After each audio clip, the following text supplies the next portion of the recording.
Hello and welcome to Astro Lunatic's Guide to the Universe. I am Susan, but you can call me Astro Lunatic, and I'm very happy that you're here. So, today is Thursday, and I am just getting to record my weekly shebang, and I just needed some time off.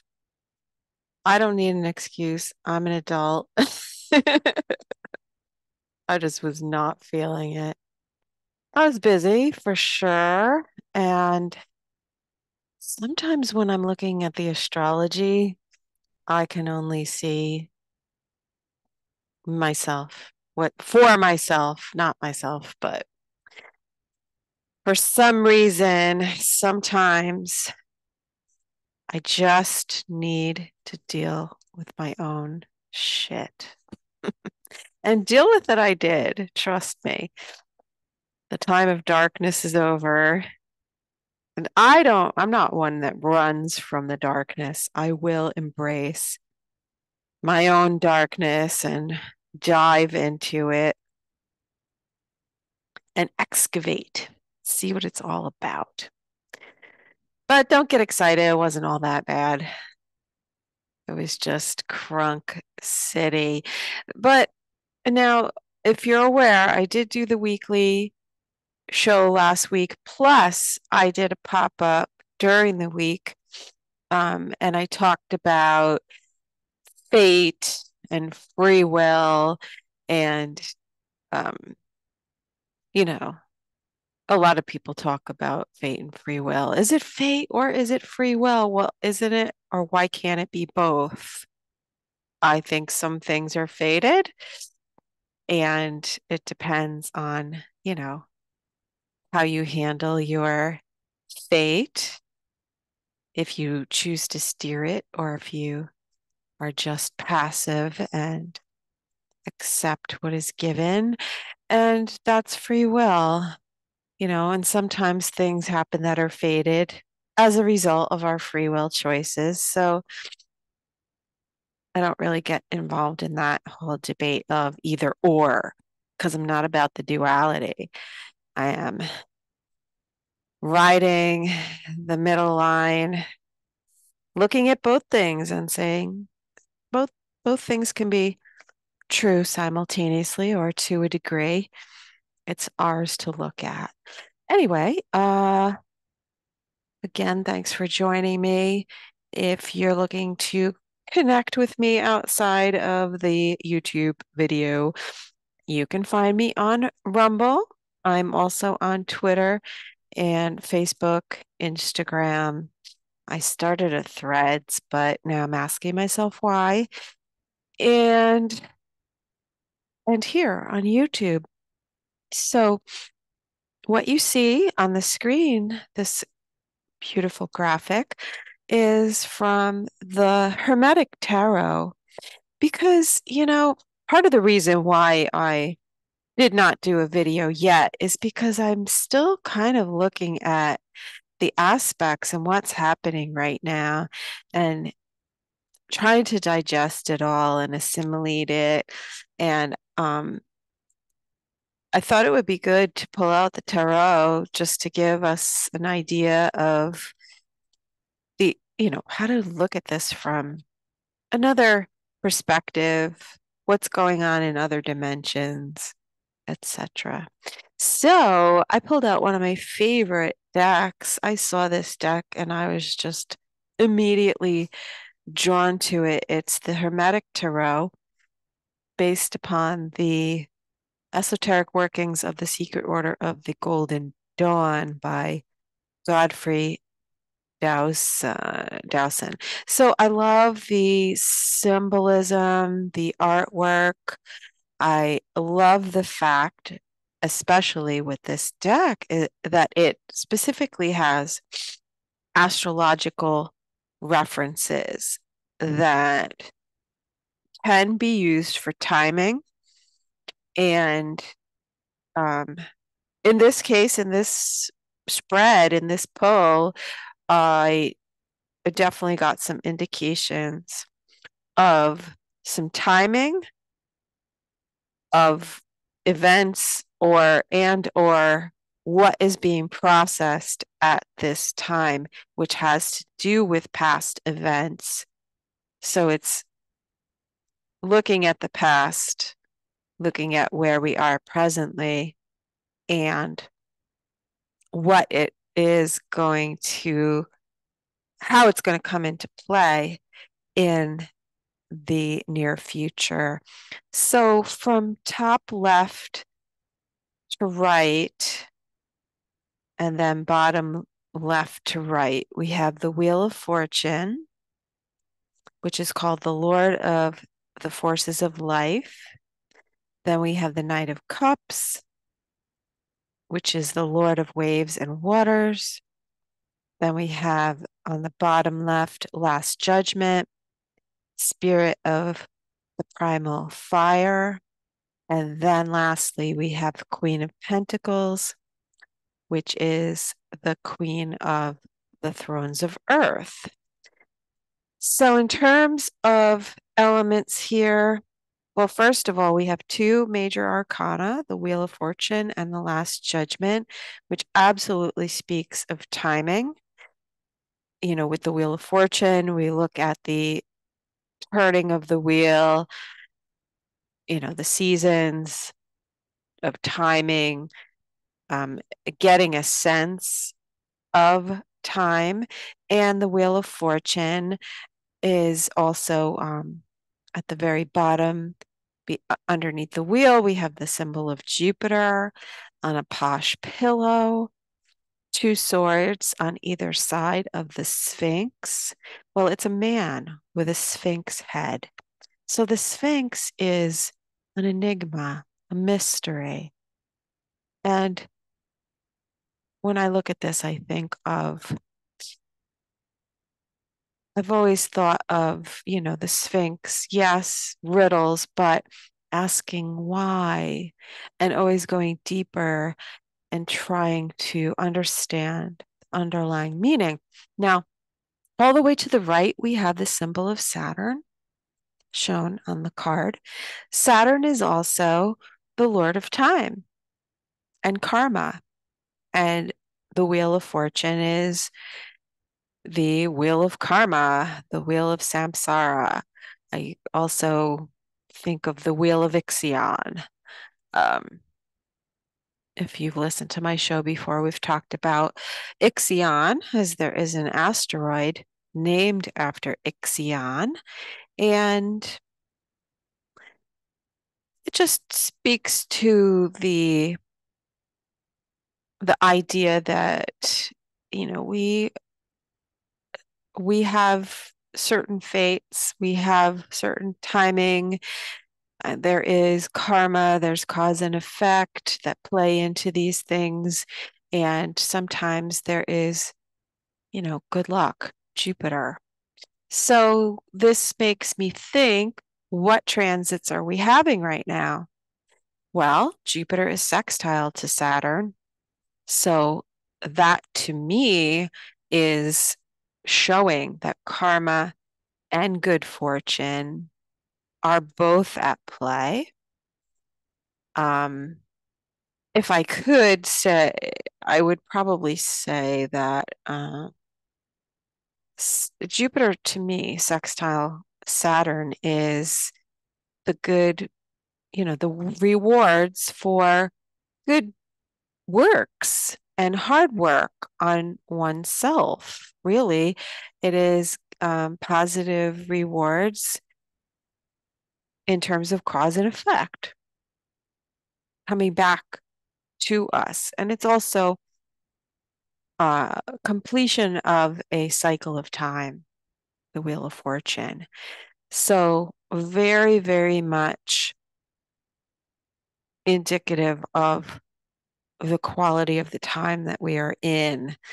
And the reason why, looking at the transits over the past week and just feeling like this is a monumental time period where things are changing.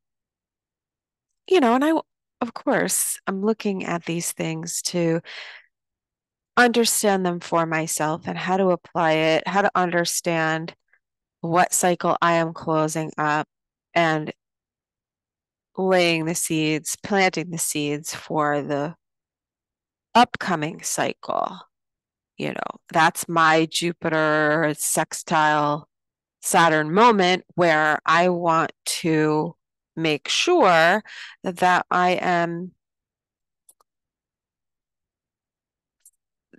sowing my seeds in fertile ground and also um, certain fields you want to lay fallow when it comes to planting and farming, and you have to give certain fields a rest. I consider that to be a detox. And, you know, that goes to laying certain issues to rest because they come up and we need to work through them. And a lot of them are, you know, old, long-standing issues. And so they come up during our process of healing and we purge and glean whatever knowledge and wisdom that we can from that cycle and then leave it behind. We don't want to take it with us. So I think this is fitting here with the Wheel of Fortune. And then next to it, we have the Knight of Cups, which is water, emotion, sensitivity, intuition, feeling. And in this card, we have at the top, we have peacock, symbolism, crab, which is Cancer. Again, on the shield, we have the peacock and the crab. And a man or a woman, we're not sure, holding a cup, a chalice, riding a horse. We actually, yes, okay, so this could be, actually, I think this is Pegasus. Now, the constellation of Pegasus is located within the zodiac sign degrees and some of, I think maybe the end of Aquarius and some of Pisces, where Pegasus is. So this brings Pegasus into the mix. So the peacock, which, I mean, to me, peacock is,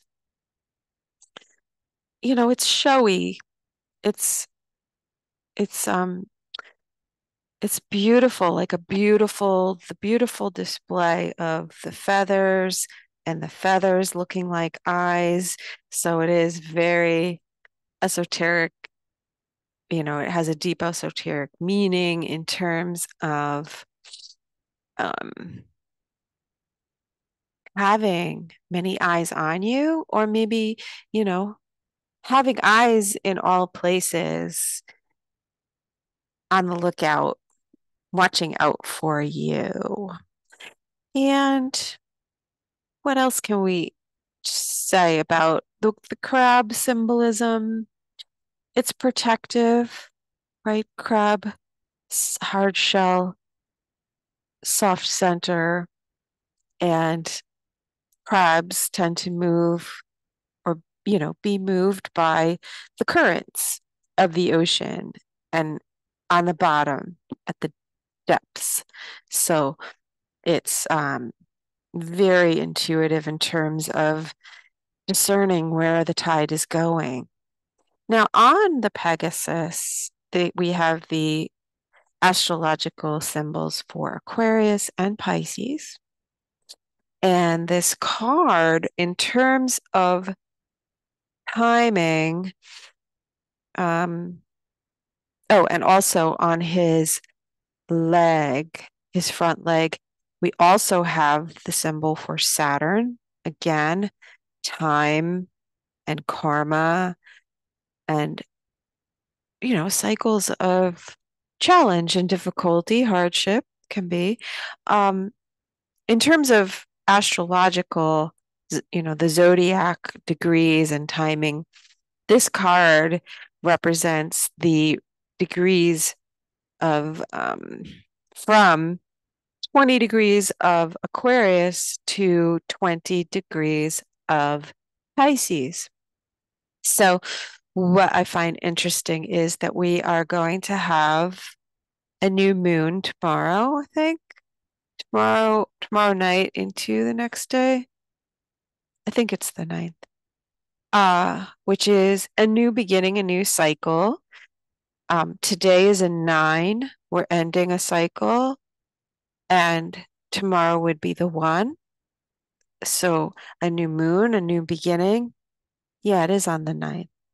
And 9 tomorrow, the date, reduces to a 1. So it's a new moon. I mean, it is a new beginning, but it's also, emphasized with the numerology. And the new moon is square to Uranus, which is surprises, sudden changes, shocking things that just poof out of the blue, lightning bolt speed. Now, one of the things that I did read in the book that accompanies the deck regarding the Knight of Cups. So if you understand the tarot, you have the Knight of Cups, then the Queen of Cups, and the King of Cups. So first you have the page. So that is the beginning of, a sentiment, a feeling. It is a tentative offer. And then you have the Knight of Cups, which is gaining more momentum. It's, a feeling and a sentiment maturing a little bit. And I just wanted to read what the book has to say about Knight of Cups. Okay. Lord of waves and waters, fiery part of water, a youthful winged warrior with billowing hair rides upon a white horse. His crest is a peacock, for one of the stigmata of water is in its most active form is brilliance for the peacock, brilliance, as is the representation of the phenomena of fluorescence. Interesting. Beneath the horse's feet are the waters of the sea. A crab, the symbol of Cancer, emerges from the cup. Peacock feathers and a crab also appear on the lower portion of his shield. At the top of the shield is a crab-like sigil. Rules from above 20 degrees Aquarius to 20 degrees Pisces, including the greater part of the constellation Pegasus. So remember. Okay, so meanings: graceful, poetic, enthusiastic, if aroused, Venusian, indolent, a proposal. So that indicates some sort of message, a proposal of something. And the timing in regard to astrology, like I said, 20 degrees Aquarius is the degree of the new moon. And so this is indicating that the wheel of fortune is turning, and that starts with the time period where the sun will be 20 degrees of Aquarius up to the next new moon. So this is giving us a time period of a month. And so the next card on the bottom left is the Last Judgment. Notice the Wheel of Fortune, Roman numeral X is, oops, come back here. away. Is a 10. Okay, so tomorrow is a 1. 10 equals 1. And then the last judgment, Roman numeral 20. So we could look at that also in terms of timing, dates, if you will. All right, so the last judgment, this could be the first 2 weeks of trying to think of where well, that'll be Virgo. The full moon will be in Virgo, so that's Pentacles, that's Earth sign. But I mean, we can look at this as, the first 2 weeks of the cycle, but this is giving me a clear indication of a 28-day cycle of a lunar cycle. But also, it's not just going forward, it's also going back because, as you'll see, the Queen of Pentacles, which we haven't got to yet, is also indicating a time period and astrological or zodiacal degrees where Venus is or was. So whatever is coming up in the future is related to what already happened in the past. And I will get to that. So, this talks about rejuvenation, you know, what it's like when you go through a certain cycle and then that cycle is done. There is a rejuvenation. We find that you can, if you pay attention to the lunar cycle, you'll notice you have like really low energy towards the end, just before the new moon. And then after that, it's like, you took an energetic bath and you feel clean in a sense. So you can feel the ending and the completion of a cycle, and then you feel when the new one begins. So what we are looking at perhaps with the next 2 weeks are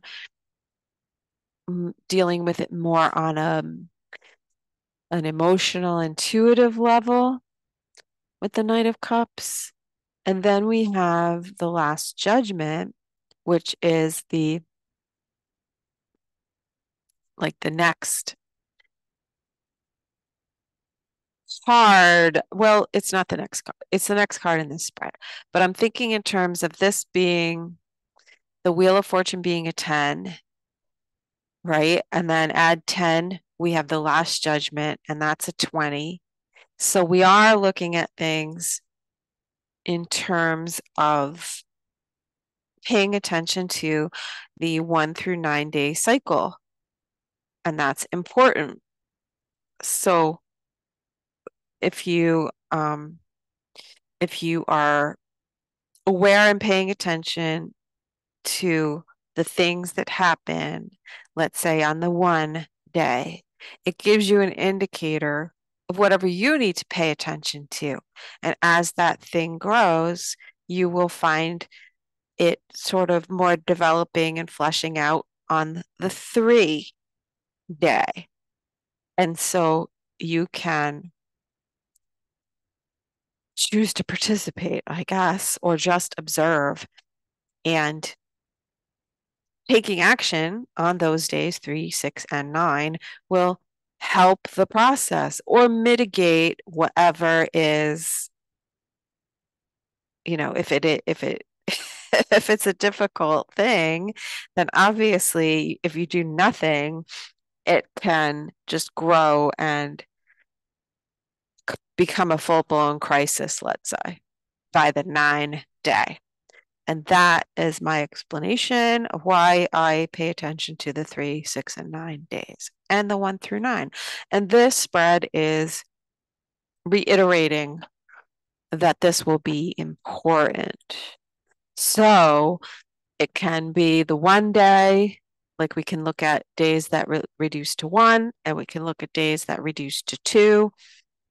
Anyway, the bottom card on the left, the Last Judgment, number 20, Spirit of Primal Fire. And so this comes with themes of resurrection, a final decision or judgment, also rejuvenation. And on this card, we have the symbol for Uranus. And we also have Saturn. Notice that Saturn is sort of faded and smaller, fading into the background, and Uranus is more prominent. And um, but so we do have the influence, let's say, of Uranus, which is also Aquarius, right? Uranus is the planet that rules Aquarius. So we have this big change, sudden, new something, big shift, big shift. And I think that's why I couldn't quite get myself to record a show because I was still chewing on this stuff. And then, in the midst of having my own stuff going on, having to deal with that, it's just like, yeah, not ready yet. But here I am. Anyway, so we're getting this idea of it's a new start. It's a very big new cycle. It has to do with the new moons because they have been occurring at 20 degrees. And every time we have a new moon, it aspects Uranus. So this spread right here is showing me exactly the cycles and showing me that I need to look at Jupiter and Saturn. Yes. What else can we infer from Jupiter and Saturn, which are sextile right now? Jupiter in Taurus and Saturn in Aquarius. So Jupiter is expanding the earth element, the Taurus, the physicality, the resources, whatever it is that we need, raw materials to build, right? That's Taurus. That's plowing the fields, getting the fields ready. Jupiter is abundance, blessing. It is expanding, but also that means it's expanding the importance. So where there is a deficit, we're going to feel it. Jupiter is also, because it's the ruler of Sagittarius, it means we need to educate ourselves. We need to take a higher perspective. We need to maybe get some higher education. We need to dive more into our faith, our beliefs, our ideologies, and how they relate to the physical world, to Taurus. And so obviously Taurus is ruled by Venus, and Venus comes into play with the Queen of Pentacles. So Pentacles is Earth. Venus rules Taurus. It also rules Libra, but Libra is an air sign. Here we're talking about the Venusian rulership of an earth sign. And this is Taurus. So the cards are not giving us an indication of a time period for Taurus, which is late April into May. However, because we have planets in that sign, aspects to those planets are bringing them into play. So Uranus is coming on board. So it means we have to look towards the future and do things differently and be ready for changes. It's been difficult for Tauruses specifically with Uranus in their sign because you're, you know, Taurus is a fixed sign. It really doesn't like change. It has its way of doing things and it doesn't like to be knocked out of its comfort zone. But Uranus is knocking people out of their comfort zone. So the way, your values and the way you perhaps manage your money or your values in terms of material possessions, the physicality of life have been, thrown a curveball with Uranus. It's forcing us to change, it's forcing us to change the way we think about money. I mean, we have digital currency now. Digital is Uranus, currency is Taurus. I'm going to talk a little bit about Uranus and the degree that it's at and the new moon coming. Going to make a note here because Uranus is at a very interesting degree, contacting stars in the constellation Eridanus or Eridanus, I don't know. The river, and I've talked about the river and currency and the banks, and on previous shows, I did say it's not about the river, it's about the banks. It's about the banks contain the water or the currency or the current of the river. So when I'm talking about Eridanus, it's not about the river, it's about the banks. And this will relate to whatever the big surprise is coming every time we have crazy alignments with Uranus, that it won't be about the currency, it'll be about the banks. Because if the banks are not up to date technologically or digitally or, moving with the world currency changes and bank regulations, there's going to be an issue because that bank won't be able to contain the currency if it doesn't have the right infrastructure. So this might give us a hint about what we have coming up. But if we go on to the next card, the Queen of Pentacles, Pentacles is, you know, uh, earth, it's physical, it's one of the things that it represents is the management of physical wealth, right? So, Queen of the Thrones of Earth, what do we have here? In terms of astrological governance, this card relates to Sagittarius, Capricorn, and we have the influence of Saturn in terms of symbolism. That can be seen on the card here. If you see, the Queen is holding a staff. We see Sag, Capricorn, and it says it's two Capricorn signs. I don't know why it has that, but then it has Saturn.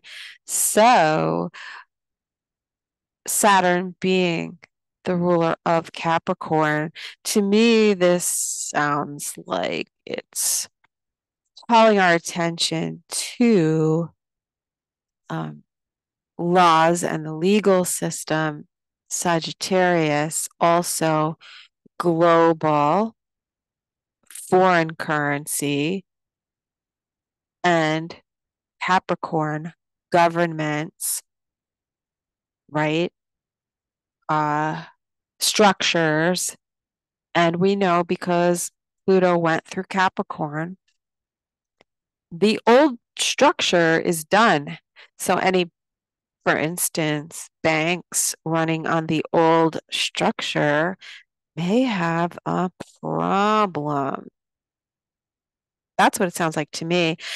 And now in terms of what I was talking about, that this is talking about future or current events and the direction, let's say the direction of events, but it is based on the last judgment and the Queen of Pentacles, and the Queen of Pentacles relates to a time period previous because we already had transits through Sagittarius and Capricorn. This card astrologically correlates to 20 Sagittarius through 20 Capricorn. Venus is right now at 20 Capricorn, but Venus was at 20 Sagittarius about a month ago.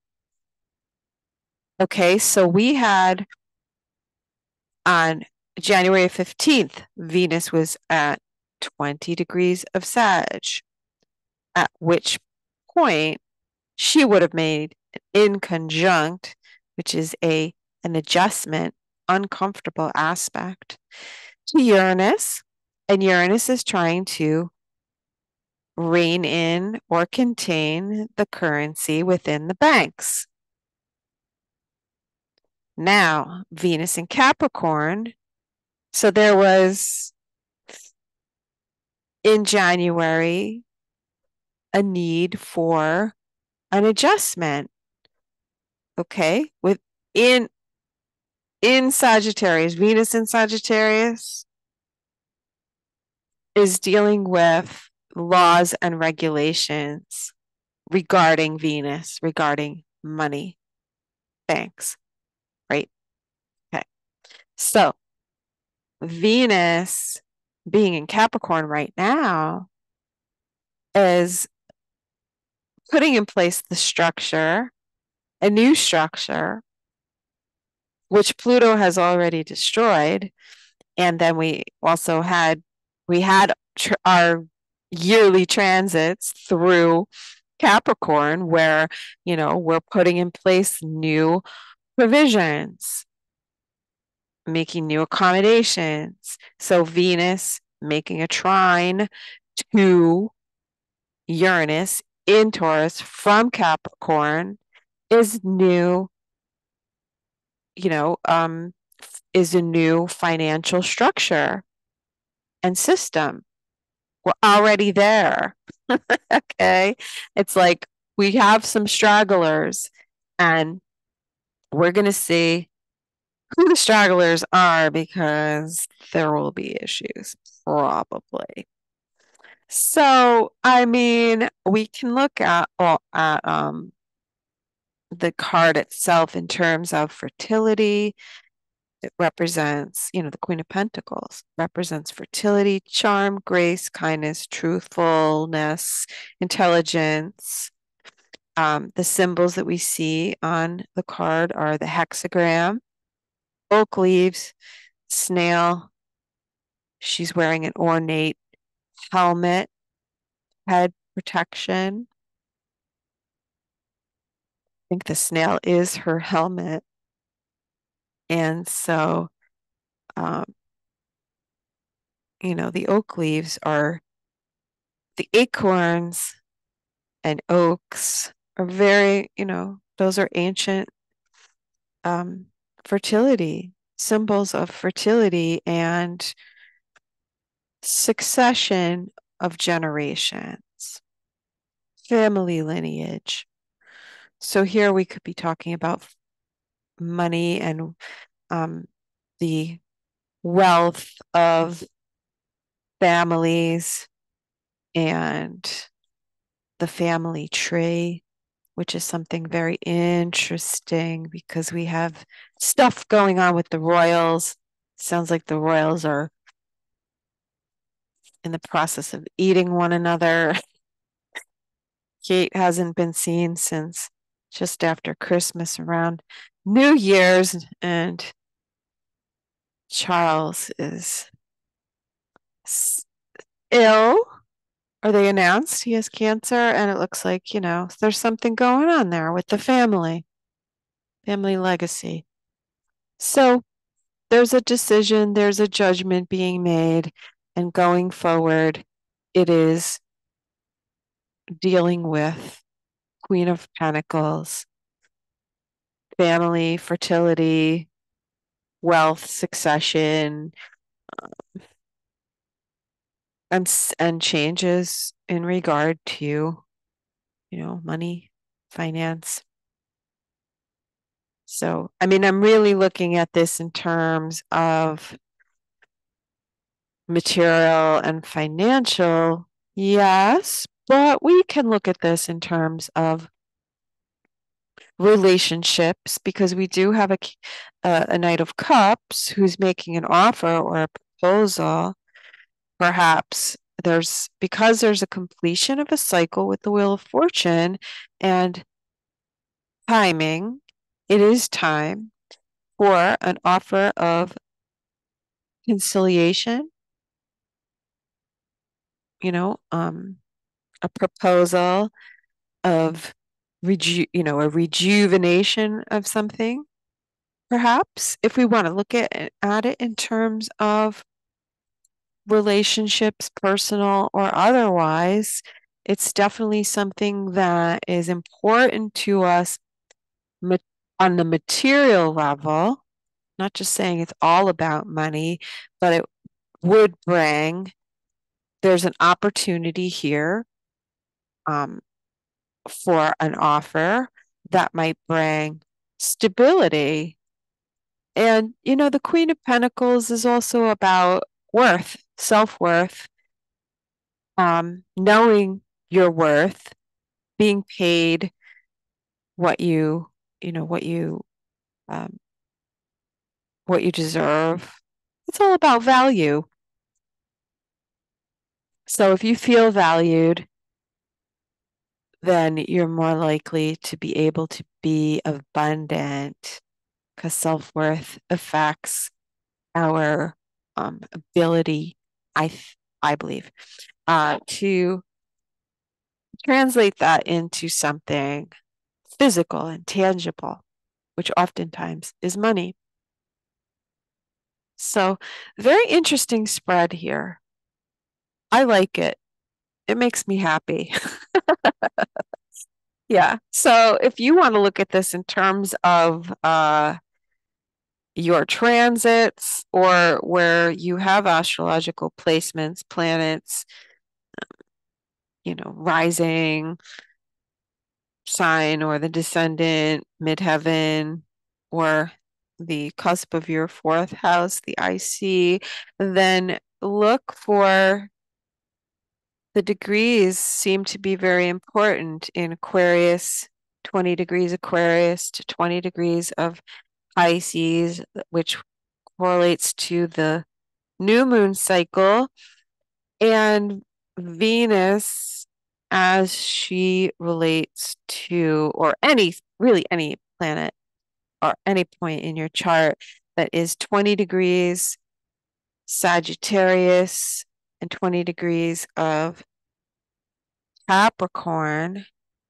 So my feeling is that the Knight of Cups, what the Knight of Cups is offering, is somehow correlated to the new moon cycles of December and January, because in December it was 20 degrees of Sag or thereabouts. I think it was 20 to 21, and 20 degrees of Capricorn. So either how it relates to those new moon cycles, what you were going through, what you were dealing with, and also in terms of the work you put in.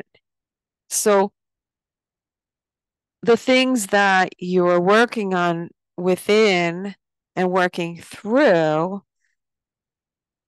during that time period is going to, I don't know, I just feel like there's another chance, another opportunity. That's what I feel like from the Knight of Cups. So it's like if you were working really hard on certain things during that time period of December to January, by this new moon in February, the renewal and the offer of something, or it could just even be an emotional, clean slate completion on an emotional level. Doesn't have to be a proposal uh, from someone else. There is a rejuvenation here that is going to bring fruit from the work that was done through December and January with each new moon cycle. So I really like this spread. I'm glad I did it today. So I expect tomorrow with the new moon, February 9th, the 9th being a 1 day, the date reduces to a 1. It is truly an amazing new cycle in terms of changes perhaps that we have been wanting to make that they only we can't make them, you know. I know how frustrating it is when you feel like you're stuck in this cycle and you feel like you're doing everything to get out of it, but really all you're meant to do is sit with it and do the work within and make the changes that you can make at that time. Do everything that you can. But things are not going to change until the astrological alignments are in place. It's like a key, putting the key in the lock, right? You got to turn the key and the barrels, however, I forget what it's called with the key in the lock. Within the lock, right? Anyway, when they all come into alignment, the door is unlocked and it's open, and that's it. You got to know what the door will sort of look like for you. That's part of the work that you're doing while you're sort of in that holding pattern. And that's what it's kind of all about. So that's my spread. I think I am going to pause this and get on to the astrological alignments. And we'll go over a little bit of what's been going on from Sunday to today, Thursday, and then the rest of the week. So hang on a second.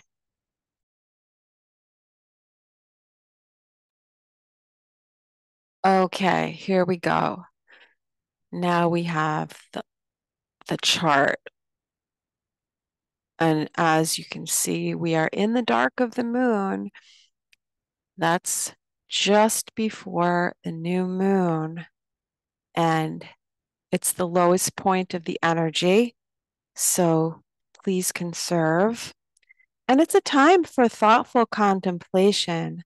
And what are we contemplating here? We're contemplating Aquarius.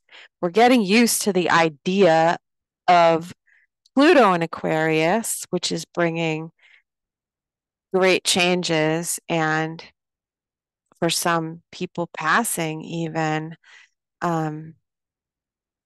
So we're dealing with some fear and trepidation with that, and kind of getting our footing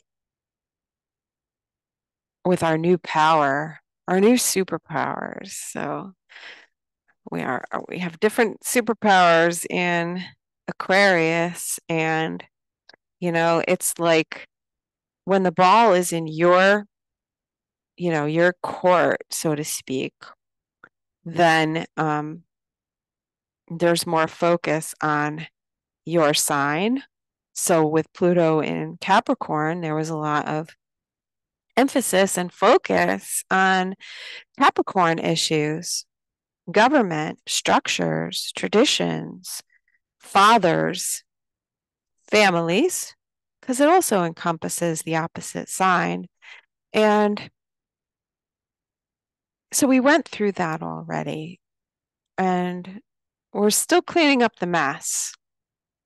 Don't think that that's over, because Pluto will, in the fall, retrograde back into Capricorn. But right now we're in brand new shiny energy. It's not even 1 degree. It's like 35 seconds, Pluto is, into Aquarius. So it's hitting planets in the first 5 degrees of certain signs, starting with Aquarius, and then to Leo, and then to Taurus, and also Scorpio.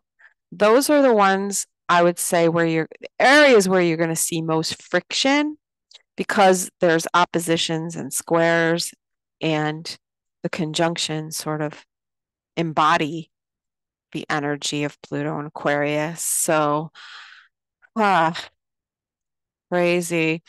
Um, yeah, so we're on a mental level, a mental emotional level today, maybe dealing with some overload, anxiety, nervous energy, because that's Aquarius and Mercury's in Aquarius. The other thing is Mercury is going to make a square to Jupiter. So remember, we talked about the Wheel of Fortune and Jupiter and the wheel turning, right?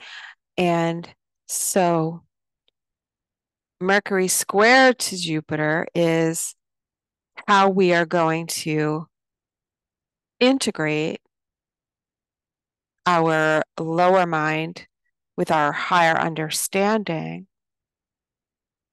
And there can be some friction there.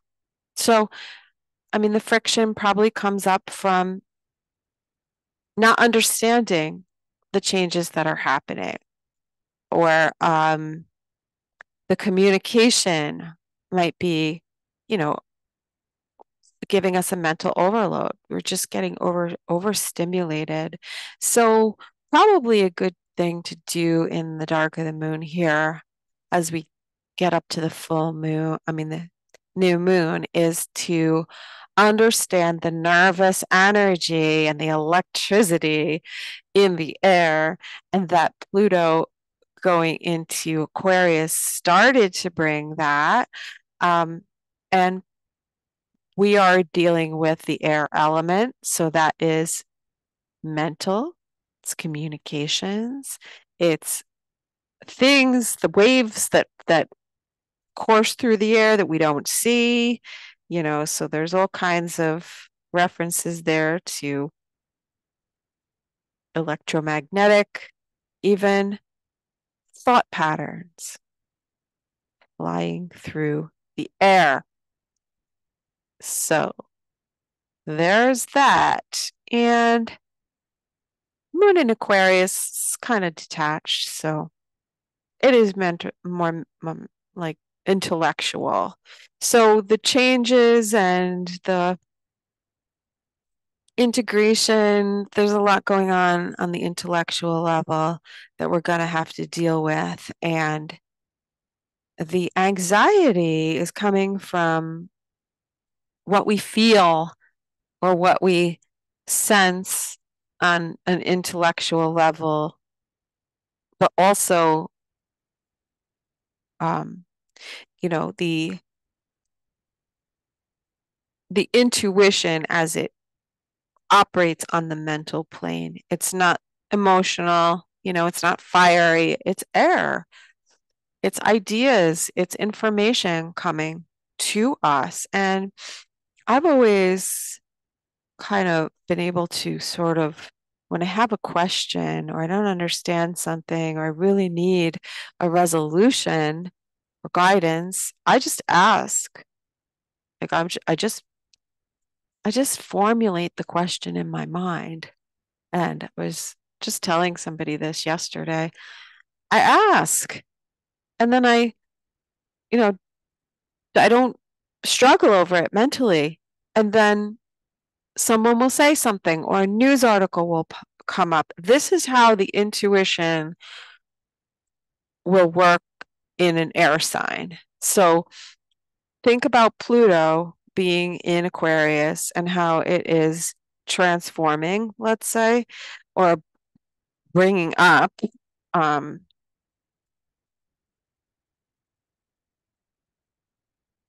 how we can tap into power, right, for ourselves. It's coming from the mental realm. So, you know, the nervousness is coming from what we sense is on the way with Mercury square to Jupiter. We sense that it's big, and the sun is square to Uranus. So we're picking up on the vibe, but Mercury and the moon and Pluto are all behind the sun. So it's a little weird right now. And I don't know, it's kind of exciting. I like it. But I expect there's like big changes coming. Venus squared the nodes. Mars had already squared the nodes. The new moon last month squared the nodes. So something began last month that was a turning point, right? Because of the squares from Capricorn to the nodes in Aries and Libra. So it's the sense of the shifting of the balance of power, and it's leaning more in the direction of the individual and those who are choosing to think outside the box and do their own thing, be the individual creative, uh, distinguishing themselves by not being like other people. It's innovative. That's Aquarius. And Aries, the North Node. Chiron is there, healing the identity so that the individual can step up and say, here I am. Venus in Capricorn, self-worth has to do with achievement. And so setting goals and affirming your own worth as an individual, right? And Saturn sextile to Jupiter, solidifying our faith and our ideals and belief. Faith and belief is a big thing with Saturn and Jupiter together. Because also think about it, Saturn is the strict dad that says, you have to do X, Y, and Z before you can be rewarded. Jupiter is a lot more generous. Like Jupiter's the happy daddy that says, here, I love you. So here you go. Here's what you want. Jupiter kind of gives you what you want and maybe too much of it. And then Saturn is like, damn boy, you got to work for it and work fucking hard. So we sense a change is coming. And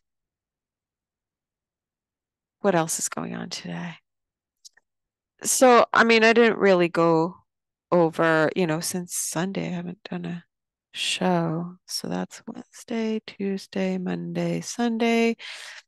Sunday, so the moon in Sagittarius, Sunday, Monday. Venus, okay, so Venus squared the nodes.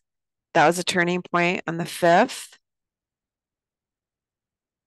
And what was that? That was 3 days ago. Is that Monday? God, terrible with days. Monday, Tuesday, Wednesday, Thursday. Yes, that was Monday. So you started off the week knowing that, things are changing and it started to feel a little lighter. It's been sunny here for days. I mean, don't underestimate how depressed you can get when you don't get any sun. So as soon as the sun was out there, I'm like, my face facing the sun, my eyes not looking right at the sun, except when it's on the horizon. And that only happens for me at sundown because sun up and me, we don't know one another, or at least I try to avoid it at all costs. But it feels better, feeling more inspired, the moon in a fire sign, it's faith and optimism, and we're, getting there. Mercury went into Aquarius and conjuncted Pluto, and man, there were some pretty heavy, powerful thoughts and ideas and words, conversations and decisions, and you know, um, independently deciding to go in a new direction. But we're not quite there yet, but it's coming. And then, so that's Monday, Tuesday, the moon was in Capricorn, getting to work, nice aspects between the moon and Jupiter, and Saturn being practical, mature, being accountable, taking responsibility, and working on finishing up some whatever the monthly cycle and the projects have been or the goals trying to achieve. And yesterday was a fabulous energy. I'm biased. Moon conjunct Venus in Capricorn, making a trine to Uranus. That is independence, entrepreneurship, investment, definitely some freedom, feeling of freedom and material stability, achievement. And those two made trines to the asteroid Juno in Virgo. So Juno is retrograde right now. So, it can be thinking back on the past or connecting with someone from the past. It can be, but it's the idea of returning back to an idea of partnership where you're in partnership and you help one another, right? All right, I'm not talking necessarily about marriage and romantic, but it can be, but also your friend can be sort of a stand-in for what your romantic partner would be or could be, you know? Like if you don't have a partner, your friends can be there to fill certain parts of what we, even when you're in partnership, let me just say this. Even when you are in a committed partnership or marriage, that person cannot be everything for you. You still have to have friends. So Sun is square to Uranus from Aquarius. Aquarius is a sign that we correlate and associate with friends, groups of friends, networks, and associations. The Sun is in conjunct to Juno. So, I mean, is this going back over your friend group and saying, hey, did I overlook that person as a potential mate because I thought we could just be friends? But maybe that's the best foundation to, oops, sorry. Let's say, that could be the best group of people to choose from. Or is there someone in your friend group that might introduce you to someone? Or is there somebody coming back around from the past, a former partner or friend of a friend? I mean, this just looks like a very interesting, complicated energy, and maybe diving into the past and looking at friends that are no longer around that really we're not really sure why it fell out, or maybe we do know why it fell out, but we're looking at it from a different perspective. It seems like the perspective is changing at this time. Our values are changing. Our own self-worth is more solid, and maybe we're reconsidering our ways of looking at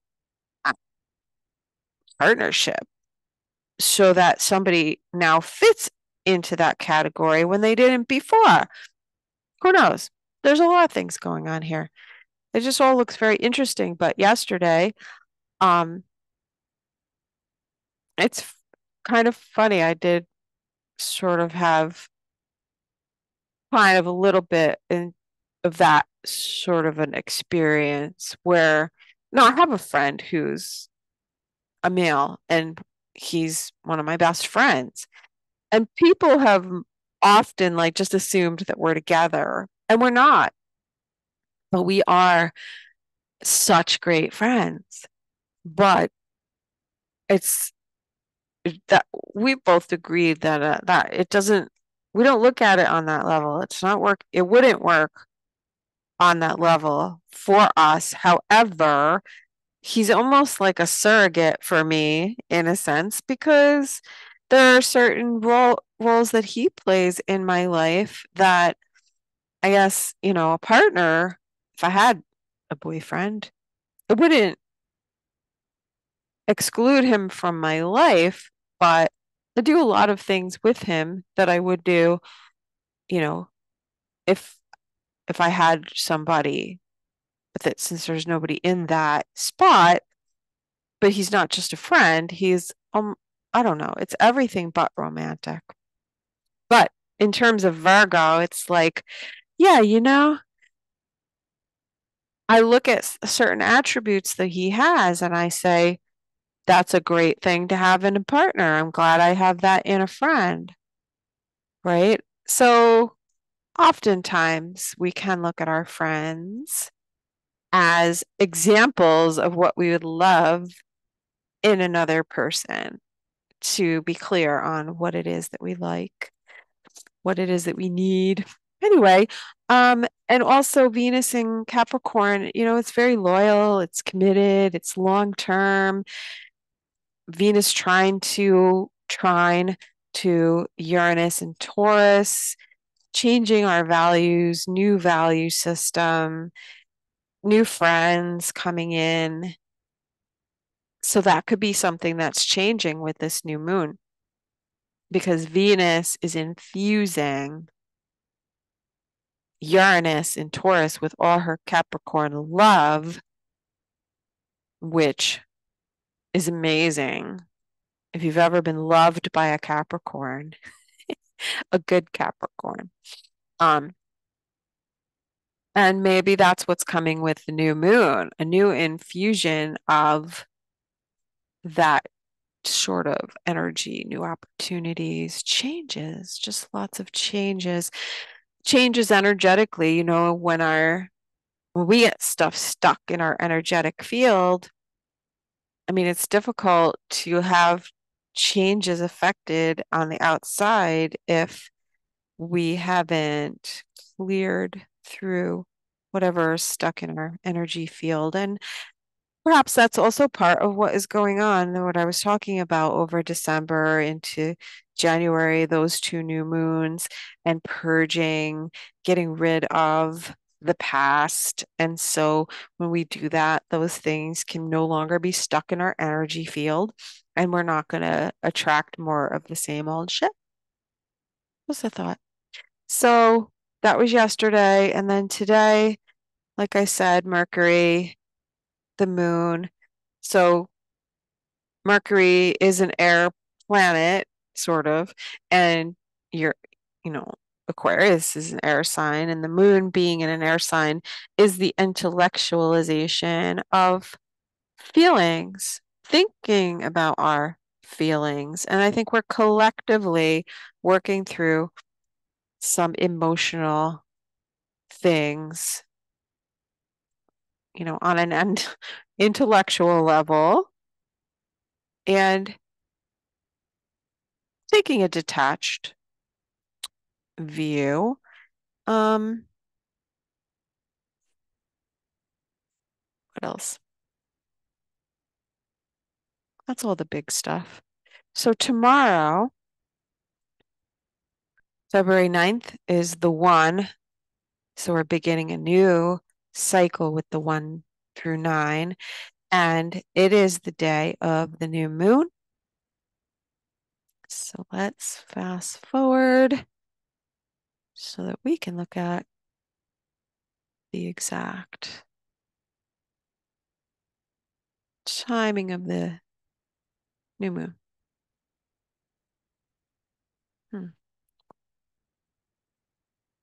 Okay, so 20 degrees of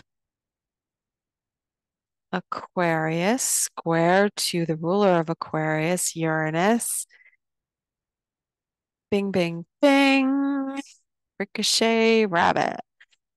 Um, well, squares do bring friction, but they also bring action. And they're either pushing us to action or alerting us that this is definitely what is new. And I think it's really based on us getting our values in perspective, with Venus having trined to Uranus from Capricorn, and getting things straight, getting educated on finances. So I think this will be a big lunar cycle for, obviously, technology and digital currency, crypto, specifically, just because the ruler of the new moon being Uranus is in the sign of Taurus, which is ruled by Venus, which is in Capricorn. So I think the focus will be also on government regulations, money being doled out by the government, and how they would want to control it. So I would think also that we would be looking at legislation, whether there's hearings or court cases or congressional hearings or whatever it is. Government will be looking at how to set limits and boundaries through the legal system. Saturn sextile to Jupiter, and Venus being in Capricorn, financial issues and the government, but also maybe the government itself having financial issues. Oh, they don't have an issue. They just keep printing and giving it away. And Aquarius is the sign that also is associated with large groups of people, migration, also racism and activism, because again, large groups of people, the internet, technology, AI, we saw a lot come up about AI, and Neuralink was like announced what, like a day after or the day that Pluto went into Aquarius, or was it when Mercury was conjunct Pluto? Might have been that. So, we have Mars that is moving towards into the last degrees of Capricorn where Pluto was. So, aggression, obviously, attacks, you know, being very assertive, but it's like at the last degrees, it's like at the last minute, we decide to take action, right? We kind of decided it, we were mulling it over probably when when Mercury was at this spot. And like, I see these changes coming, let me jump ship, and then we make the decision, Pluto, Mercury, and then the action, the final action. So Mars Pluto is not a happy energy, and it's almost like we sense this coming. It's inevitable. But right now, we're dealing with the new stuff. We're dealing with the new, but we're wrapping up the old. But it's about the actions that we are going to have to take to completely cut off the old from Capricorn, and the cycle, finishing up the cycle with Pluto, where Pluto was. Because Pluto's in Aquarius now, but the mind had to catch up. Now the actions have to catch up. And then when Venus gets there, it's the relationships, the value, the money, the financial stuff. So there is something coming. And we're on our way. This is the beginning of it. The new. Okay, so all the things that I mentioned before, the technology, the groups, the networks, the friends, groups of people, groups of races, groups of people traveling. I have mentioned in previous podcasts that Uranus is conjunct or has been conjunct. It's not anymore. The asteroid Rebellious. So there was something going on with travel during that time. Rebellious, I think, is at the end of Taurus, if I'm not mistaken. Hang on. Let me check. Do, do, do, do. I was listening to the Toadies today. Make up your mind. Decide to walk with me. That's a terrible song. I'm gonna have to use that for the intro of a true crime astrology video, though. Terrible. But it is like, out. What a fucking great, it's a great song. Sorry. Um, yeah, so Vabilia, I don't know if this is the page that I had Vabilia on. I don't, but Uranus and Vabilia were connected when Uranus went direct, and then there was a lot of travel going on. If you remember who was traveling, people, large groups of people traveling. You know what I'm talking about. All right.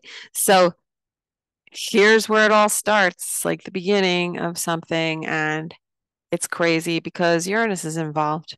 So that's the new moon happening about, let me see. I don't know, it's like 6 o'clock, 6 p.m. on the East Coast. Interesting because the moon will literally square Uranus first, and then the new moon happens. So pay attention to what's going on. You know, people are squawking about certain money being given to certain people that used to be given to other groups of people, and people are going to be hella mad. They're going to be hella mad, and it's going to pop off when Mars conjuncts Pluto. Mars is marching towards Pluto.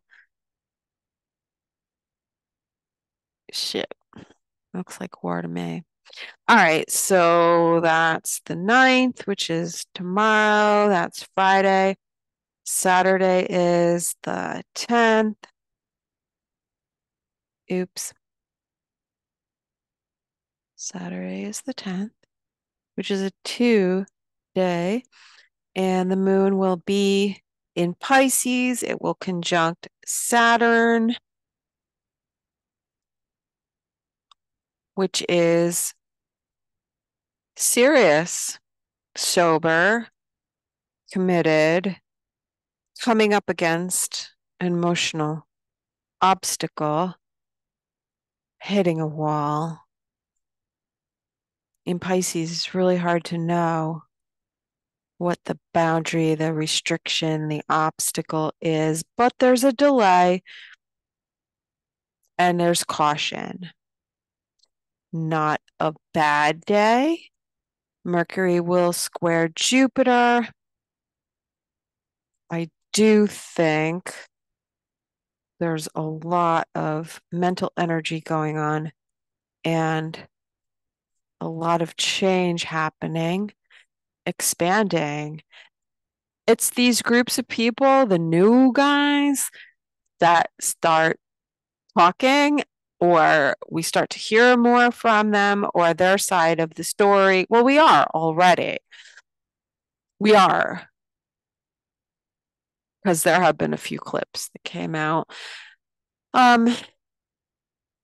Maybe issues of religion and philosophy because Mercury square to Jupiter, legal issues for sure, and the implications of such.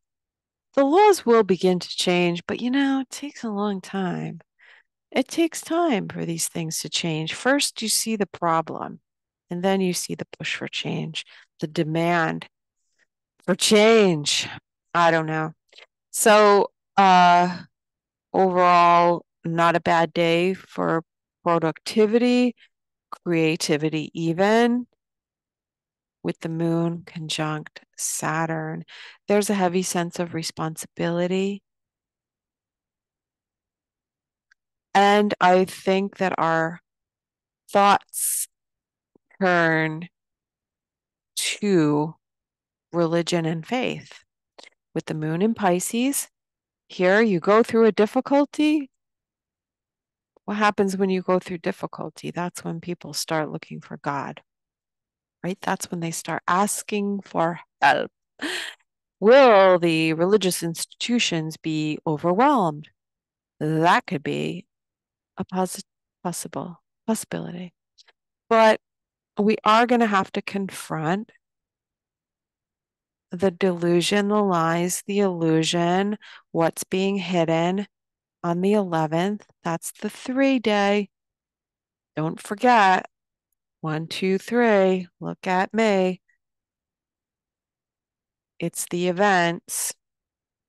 What's coming with the new moon. There's also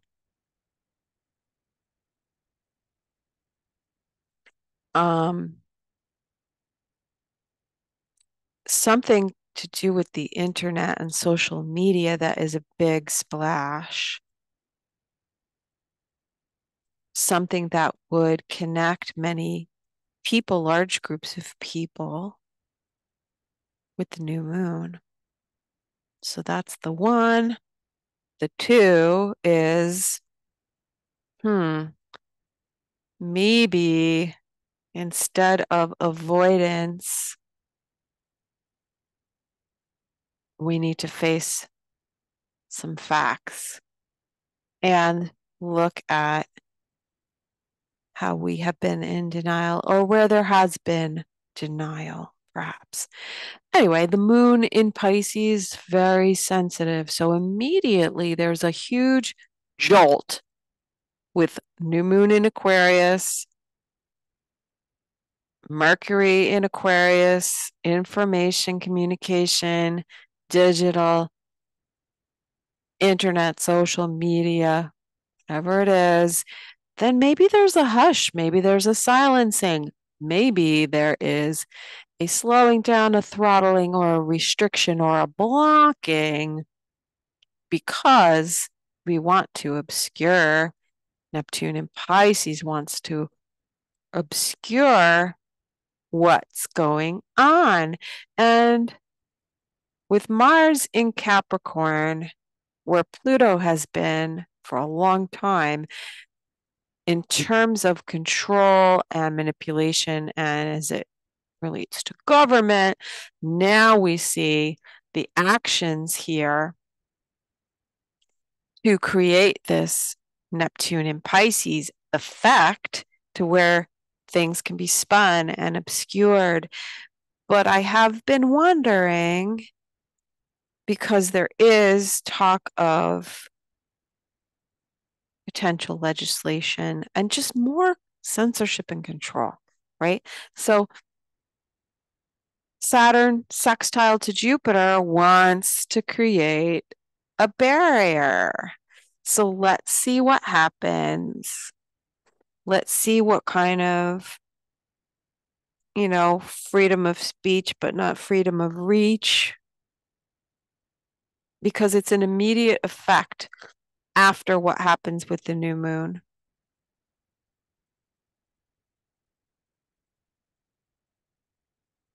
So, Mercury here in Aquarius is a lot of people talking online, squaring to Jupiter, which is increasing, right? Even squares to Jupiter are not necessarily bad, but the friction is caused by the increase and overload. Somebody's going to break the internet. Ha ha ha. That's funny. Yeah, I mean, it could be so many people piling on to see what's going on that it slows everything down. I could see that happening. Time to upgrade.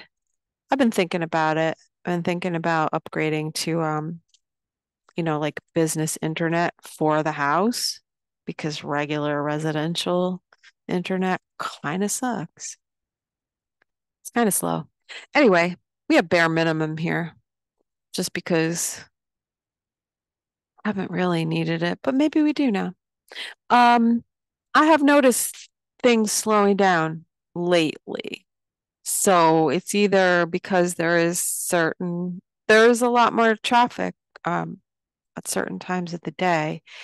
And then if you get everybody in the household and they're all looking at stuff, they're all using, the internets. Anyway, February 11th, that's the 3-day. The moon, very sensitive still in Pisces, connecting to Neptune in Pisces, pulling us more to the creative and spiritual and sensitive side. It's sextiling to Venus. So, maybe there is some support and sympathy and I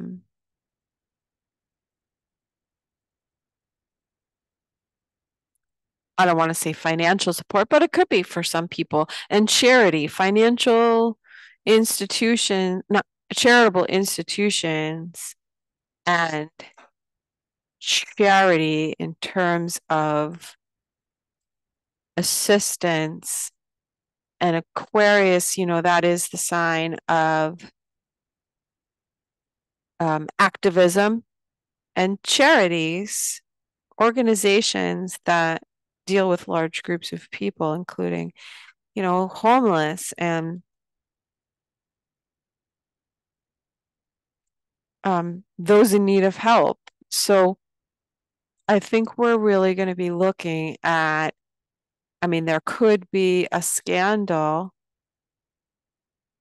with a charitable organization or a governmental, not a, I don't feel like it's a governmental, but like, is there funding for a group and they are misusing funds? Or is there more pressure being put on institutions of faith to fill in and bridge the gap where the government is not helping people? Because we know, you know what's going on. I don't have to say it. It's right in our faces, and the anger is building. With Mars in Capricorn at 29 degrees, that's a powder keg right there. And I think, you know, it is anger and frustration at, you know, the failure of institutions to consider those in need. And there is something here about misappropriation of funds. So I don't know if this is because if I could refer back to that spread, there is something that's coming up now that has to do with the past and the past two new moons in Sagittarius and in Capricorn. We are talking about people that would be associated with the legal profession. That's Sagittarius, foreign, you know, I don't know, foreign envoys, ambassadors could be relating to travel companies, you know, airlines, whatever, and government, because those are the last two new moons at 20 degrees of Sag and Capricorn. Now, I do remember what was going on with the new moon in Sagittarius. There was a lot of stuff being talked about. Remember TD Jakes? There was a lot of scrutiny being put on religious leaders and also Fannie Willis. So she's right, she's a DA that falls under government and law, Sagittarius and Capricorn, and she's a female. And when Mars was at the last few degrees of Sagittarius, that's when TD Jakes went down. And then when Venus was at the last few degrees of Sagittarius, Fannie Willis went down. Those are degrees of disgrace and attack and fall from grace, humiliation. So whatever's to do with this new moon will also probably bring up stuff from that time period. That's what I'm seeing here. There's more to come.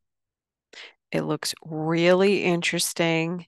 And like I said before, as Venus was crossing the nodes, even as we had the new moon in Capricorn last month crossing the nodes, I mean squaring the nodes from Capricorn, it felt like there was a line crossed and now it's war. You thought it was bad before, now it's war. You know, now all the stops are being pulled out. Pandora was involved. I talked about in my last video, fate and free will, the Nodes of Fate or whatever, which got a lot of views. Thank you, guys. It got a lot of views, which is nice to see. Because there was definitely the turning of the wheel, and that's what is referred to when we talk about like a grand cross or any squares to the nodes of fate. That's the turning of the wheel, and it's tipping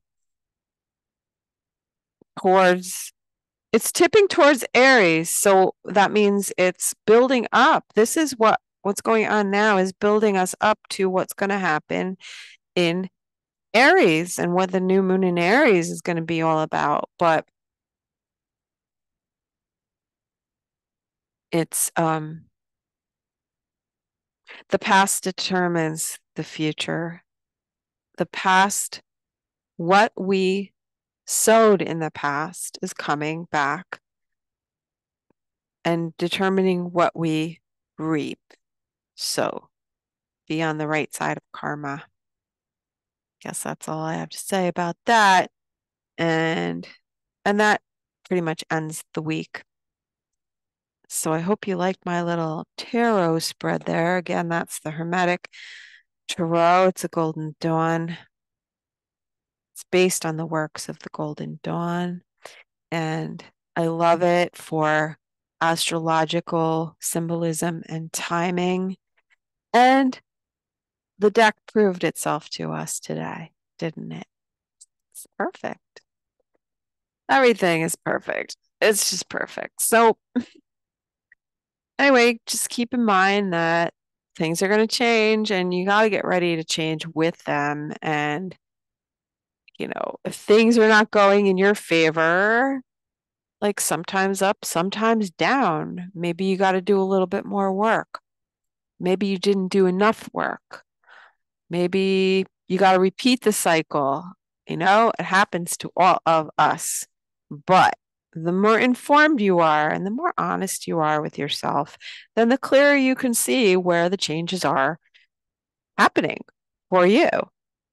And you can make plans and adjust accordingly. Because that's pretty much all we can do. Like I said, it's all fate. The free will is what you do with your fate, how you respond.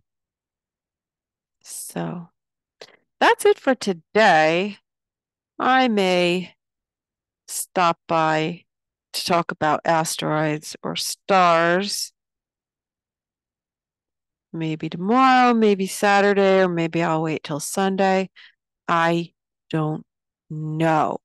But I think it's also important, just before I go, to let you know the next big change, pop off, shift, whatever, what have you, is when Mars goes into Aquarius on the 13th, day before Valentine's Day. The nodes, the moon will be in Aries, conjuncting the North Node and Chiron. So there is a need to address a wound and heal it. The sun will be at 25 degrees of Aquarius. The Mercury will be at 14 degrees. I'm rounding up. 14 degrees of Aquarius. And Mars will be conjunct Pluto. So think about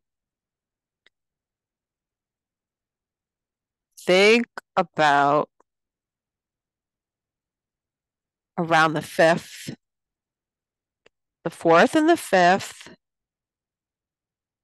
Mercury went into Aquarius and conjuncted Pluto.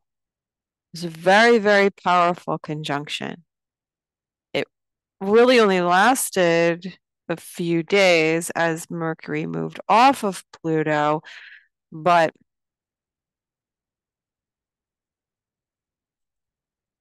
I really feel like that was like, in the tarot, when you have the Tower card or even the Death card, let's say the Death card, there's sort of this sort of an ending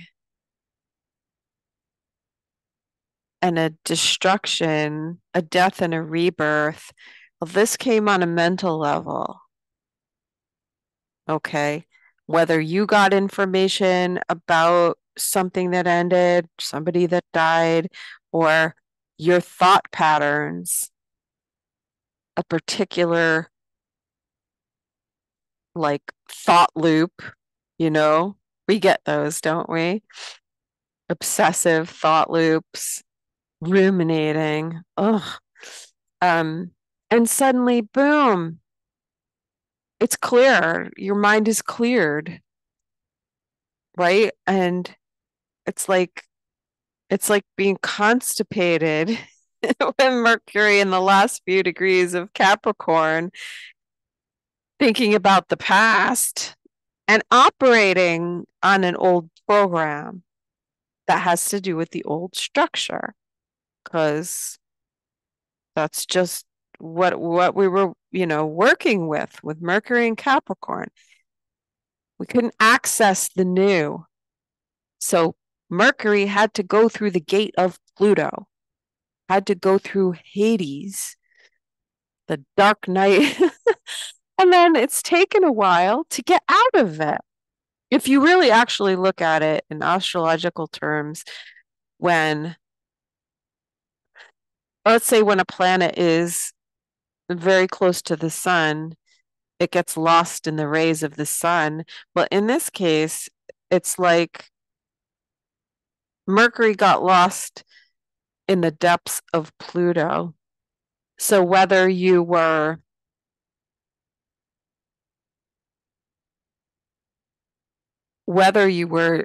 in deep contemplation and working out some stuff, right? Some shadow stuff, that's Pluto. I feel like collectively, because Aquarius is a collective sign. And I think a lot of people were on the same wavelength. And from conversations that were relayed to me, unsolicited information, that's what I'm seeing. Like a big, like, boom, change my mind. I'm thinking differently. And then it takes a little while, just like when a planet is conjunct the sun or combust, as we say, takes a while for it to get away from the sun, to individuate before we really get a grasp or handle on it. And that right there in a nutshell is what happened to me and why I didn't do a show. I was lost in the rays of Pluto. And it's like, it is like walking in both worlds, because you feel the fresh energy coming, like you are thinking differently, you are feeling differently, but at the same time you're still kind of defragmenting your hard drive from the old stuff. But like, now that once the moon got into Aquarius today, today it really feels like, the mind and the emotions, Mercury and the moon here in Aquarius, are all about the new thing, and they're on the same page. Mercury and the moon, the mind and the emotions. So this is also the, let's say, the mental, emotional component and the cleansing of the aura. So getting rid of the stuck thought processes, the stuck emotions. Aquarius does have a lot to do with the aura. So tell me if you don't wake up tomorrow and feel like a completely new person.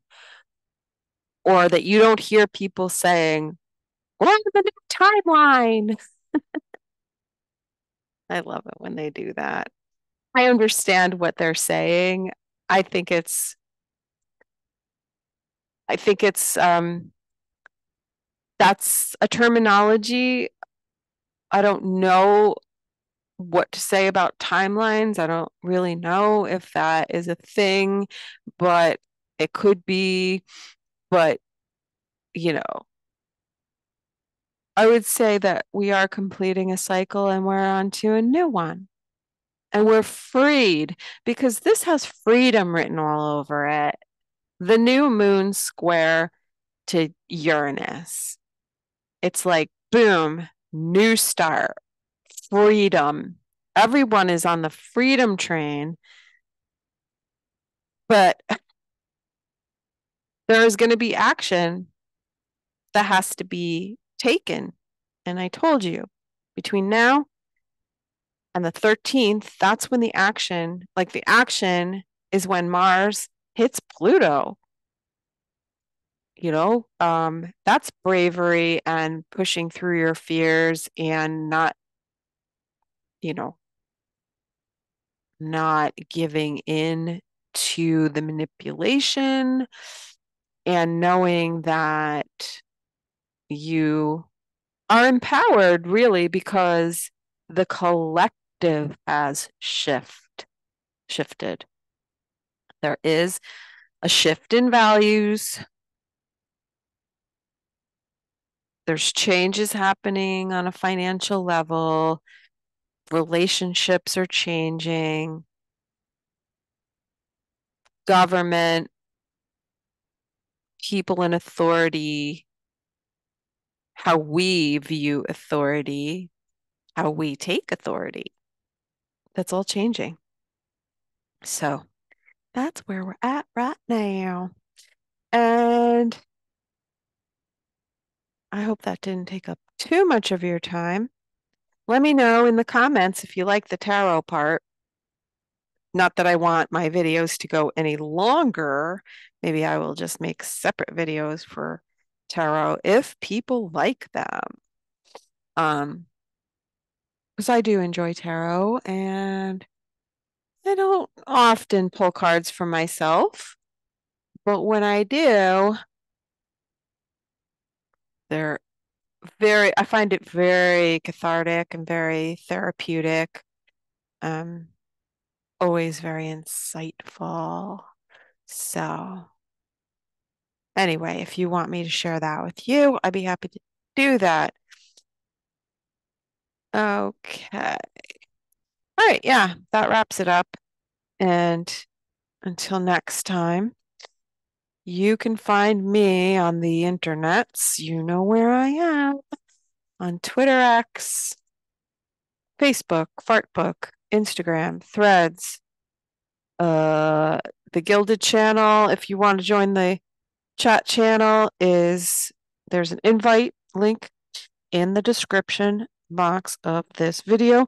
If you would like to schedule some time with me, you can do so by contacting me at astrolunachick@gmail.com, or you can reach out on the Astro Lunatic hotline at 914-222-1231, where you can call and leave a message if I don't pick up.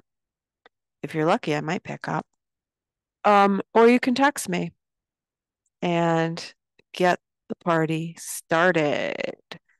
So you can let me know what you're looking for, if it's a one question, if it's a timing thing, if it's a full birth chart reading, or if you just want me to jump in and hone in on the now, see where you're at, and work from there.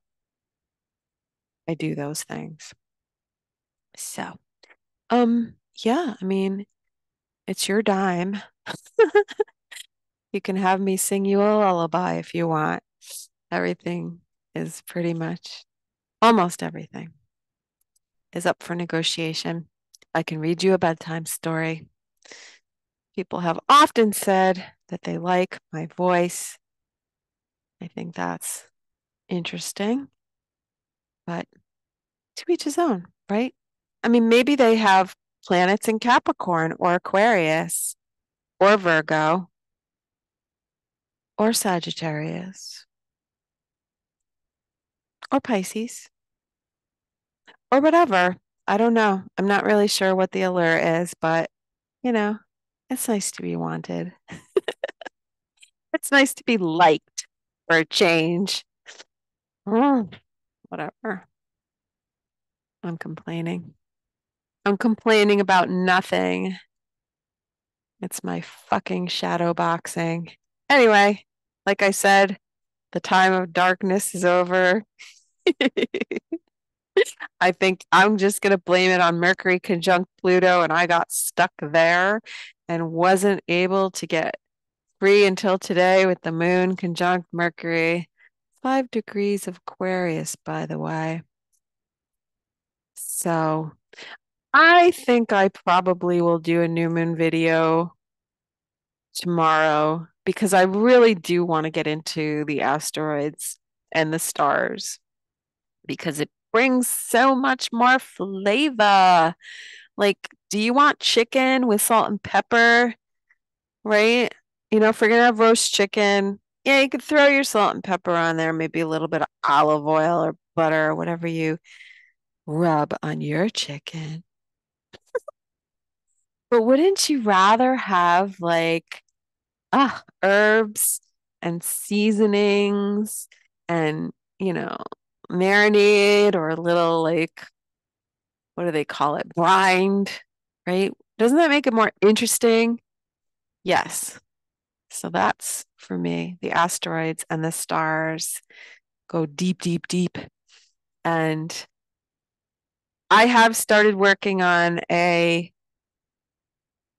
what do you call it? Um, Something for my new investigative true crime celebrity topic. I have been delving into a few people and topics and events that I want to talk about, and I will be making a video soon. You know, soon in Capricorn timing means when I fucking get around to it, but it'll happen. But you know, it's just the way I am. Like, I don't want to put out anything half-assed. I want to really know my topic, research it, draw some kind of conclusions, um, especially if we're talking about events, true crime, mysteries, that kind of thing. I want to be accurate. I want it to be good. I want to feel good about it. I'm coming out of my hermitude. January and February is always kind of a crazy month. Like I start to feel better. I start to thaw out a little bit in February, though I did hear that we're going to have more crazy weather mid-month. Hmm. So we'll see. All right, you guys, I'm outie. Come and say hello to me on the internets. Please like and subscribe and do all those awesome things that supporters do. And I do appreciate you guys very, very much. I appreciate your support, all 5 of you. Just kidding. I love you guys. All right. Signing off and ciao for now.